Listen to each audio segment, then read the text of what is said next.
morning, everybody. My session today that I'm going to be chairing is surrounding trust and confidence within the police.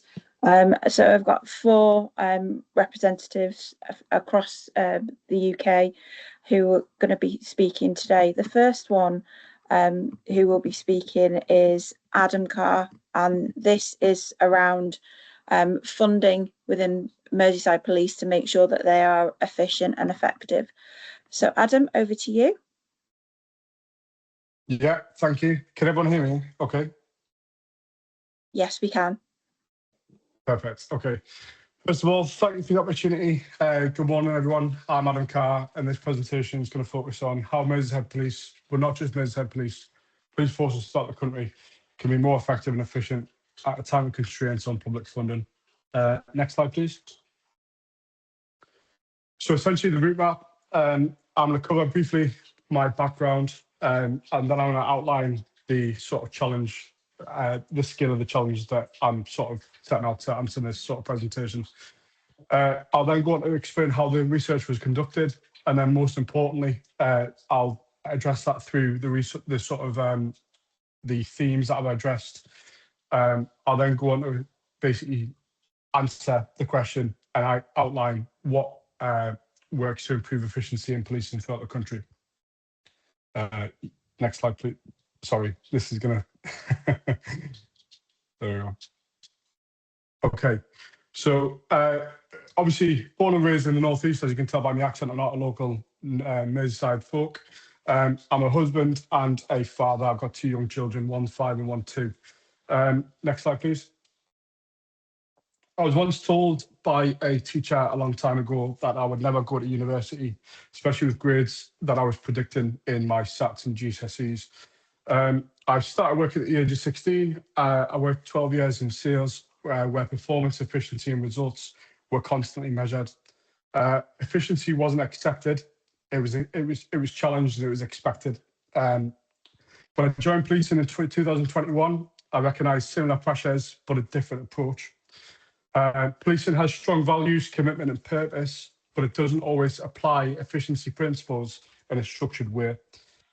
I identified a gap, which obviously led to this research and my sort of desire to do this research in this particular field. Next slide, please. Again, obviously, I proved that sort of teacher wrong. I inevitably graduated with a first-class degree. I went on to study a master's, and I've been sort of pinpointed for sort of fast-track process, etc. Which obviously says that when I put my mind to something, obviously the sky's the limit. Next slide, please. It's just a few pictures, obviously a few milestones in my career. Obviously passing out the Queen's funeral, and obviously my son support me as being a police officer. Next slide, please. Okay, so the end of this presentation, I'm going to explain why the improvement is necessary. I'm going to show how the evidence was gathered and how the areas for improvement were identified. And then going to outline what can realistically be done to improve effectiveness and efficiency within policing. The focus isn't practical. The focus is practical. It's obviously not just theoretical. So we're going to be looking at, starting off with why, looking at HMIC FRS. Obviously, in 2023, they reviewed the police forces throughout the country on specific elements throughout the role. Something that was key to this, no force was rated as outstanding of responding to the public or investigating crime, which tells us something which is incredibly important. The system isn't maximising its potential, and that's not just about resources, it's about how these resources are used. Not only that, if we look at strategies planning, organisational management and value for money, almost 89% of forces could be doing better. Next slide, please. And again, this just obviously goes up to show none of the 43 forces throughout the country where a rate is outstanding in relation to responding to the public or the effectiveness of investigating crime, which is a fundamental role of obviously the police throughout the country. Next slide, please. Okay, moving on to financial constraints. So Austerity's been going on for some time, but understandably, I think we believe we still sort of live in it. Merseyside Police faces an £8.5 million shortfall and must deliver £22 million in savings by 2027 and 2028. Not only that, they've used sort of precept increases to sort of recuperate some of that saving. However, there's still more to be done. The local democracy reporting service outlined that £2 million cuts were made by Merseyside Police from vacant roles, from getting rid of those, and also £113,000 was saved by closing facilities that weren't deemed fit for purpose anymore. Next slide, please. To explore this, I conducted a systematic literature review using 13 peer-reviewed studies across three themes were identified. Pardon me. One was resourcing, the second was financial resources, and the third was leadership. The aim was simple: to identify what has been proven to improve efficiency and effectiveness in practice. Next slide, please. The first theme is resourcing. So effective policing isn't about having more, it's about using what you already have and to use it more effectively. In resourcing, three further sub-themes were identified within this. Next slide, please. The first one was resource allocation strategies. So a study by Lee, Dunnett and Jackson in 2017, a study on Leicestershire Police, used historical call 999 and 101 data over a 12-month period to map high-dense areas for volume crime. They identified that data-driven approaches such as hotspot mapping and optimization can significantly improve deployment decisions. Research shows that this provides a 22% reduction in crime through better resource allocation.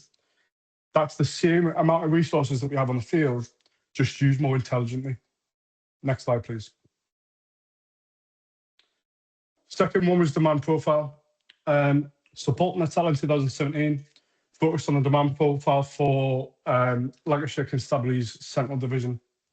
What it identified was, it identified that demand is a lot more complex than just crime. We oversimplify it a lot in policing as a quantitative measure for managers, sergeants, etc., to sort of manage it, that we think we're doing it a little bit more effectively. However, it includes mental health, welfare incidents, repeat demand. In some areas, a large proportion comes from multi-agency environments, which means policing is often dealt with wider societal issues. Again, it's influenced by factors such as deprivation, housing types, and demographics, which can fluctuate depending on what sort of criteria they sort of fall in. Next slide, please. The next sort of sub-theme was understanding police demand. Like I've sort of alluded to before, it's usually oversimplified for calls for service.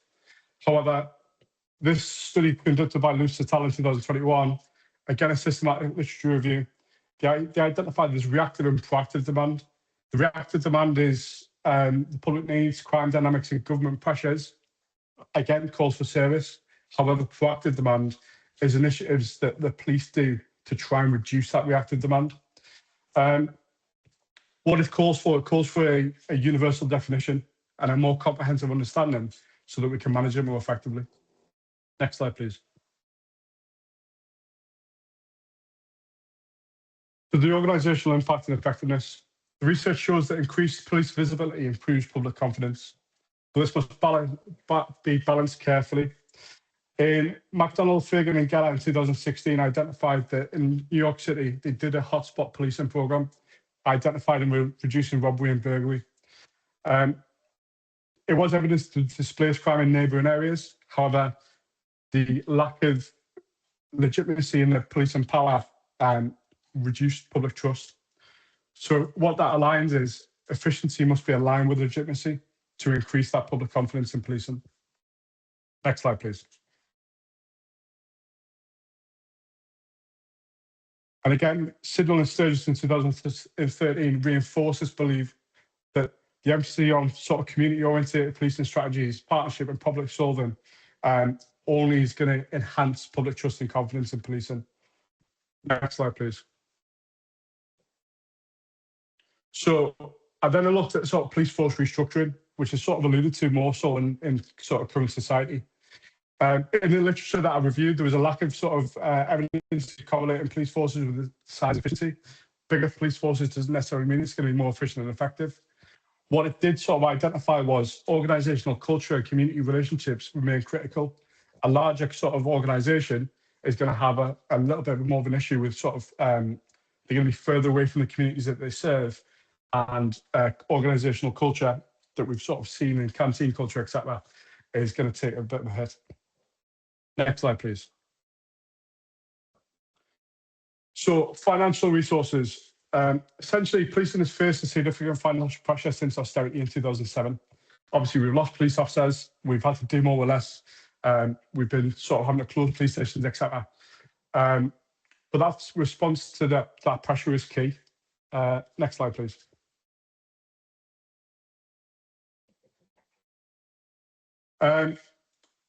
Leroy and Edwards in 2022 did a study on San Jose Police Department on their budget management practices.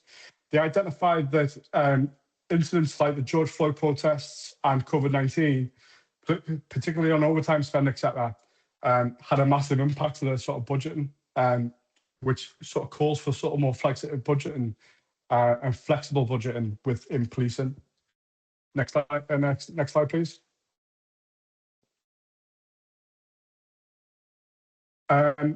So Crawford, Disney and Simpson in 2020 did an analysis of police financing in England and Wales.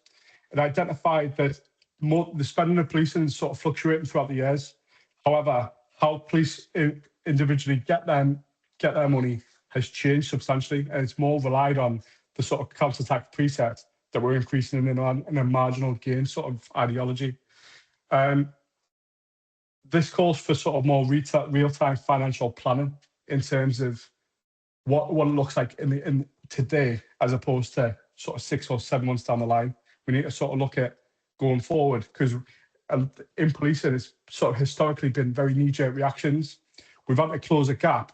So what we've done is we've increased precept, whereas that's something that could have been planned for very short-sighted previously, where it needs to be sort of more long-sighted going forward. Next slide, please.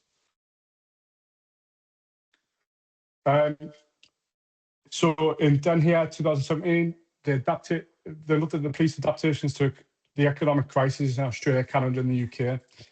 They identified that closing of police stations identified as common practices throughout the board. However, again, like I alluded to in the previous slide, this is a very short-sighted ideology. Sort of coincides where police constables, the chief constables are sort of in power for 5 years, similar to sort of crime commissioners. Is that why they're looking for a short-term period, which will be looking at a longer sort of longevity to sort of future-proof the organisation? Next slide, please. Okay, leadership. Leadership is what determines whether any of these improvements actually happen. It's the enabler for change. Historically, transactional leadership is obviously systemic in policing, and obviously it's sort of around the fact of accountability, which is paramount in policing. However, there has to be a balance of both, and in order to sort of become better, we have to be more transformational and less transactional. We have to balance each other. Bigger organisations such as Apple and organisations that can actually benefit fluctuate in both realms. Next slide, please. Adam, I'm just going to give you a 2-minute warning. Yeah, no worries. So the performance management should identify inefficiencies and drive improvement. However, it is often short-term and inconsistent. What's needed is a continuous improvement approach, not temporary performance boosts. Next slide, please. Transactional leadership. Transactional leadership provides structure, accountability, and consistency, which are essential in policing environments. But it's on its own, it maintains performance rather than improving it. Next slide, please. Transformational leadership focuses on innovation, adaptability, and long-term improvement. It encourages change and challenges the status quo. The most effective organizations combine both styles, balancing control with innovation. Next slide, please. So the limitations, understandably, this is a systematic literature review. I haven't used primary research, so understandably, it's only the literature that's available. That's biased. So obviously selective bias, etc., which is obviously what we're going to take into consideration. These have obviously been acknowledged and considered throughout the research that's been taken apart. Next slide, please. So the impact of policing. So since my research, I've presented to the dissertation to the PCC and the chief officers. I presented at the Leadership Summit of Writing at the College of Policing. I've shared it with the current and previous Chief Constable, and I've recently attended Belgrade to participate in the International Week as part of the United Kingdom delegate. Next slide, please. Since obviously today's society, since the research, they are looking, obviously the White Bill is going through that police force restructure. We are looking at sort of a larger police force throughout the country. What that looks like is obviously 12 forces down from 43. So it's going to be interesting to see what that looks like. Next slide, please. So to conclude, improving efficiency in policing isn't about doing more. It's about doing things differently. Smarter resource allocation, more adaptive financial planning, and effective leadership. If these are aligned, we don't just reduce costs, we improve performance, outcomes, and public confidence. Next slide, please. Thank you for your time. Okay, thank you for that, Adam. So Tony has commented on the Q&A, and he said it's a really interesting point, Adam, about the short-termism of appointments and the drive on the here and now, with not as much strategic positioning for the future.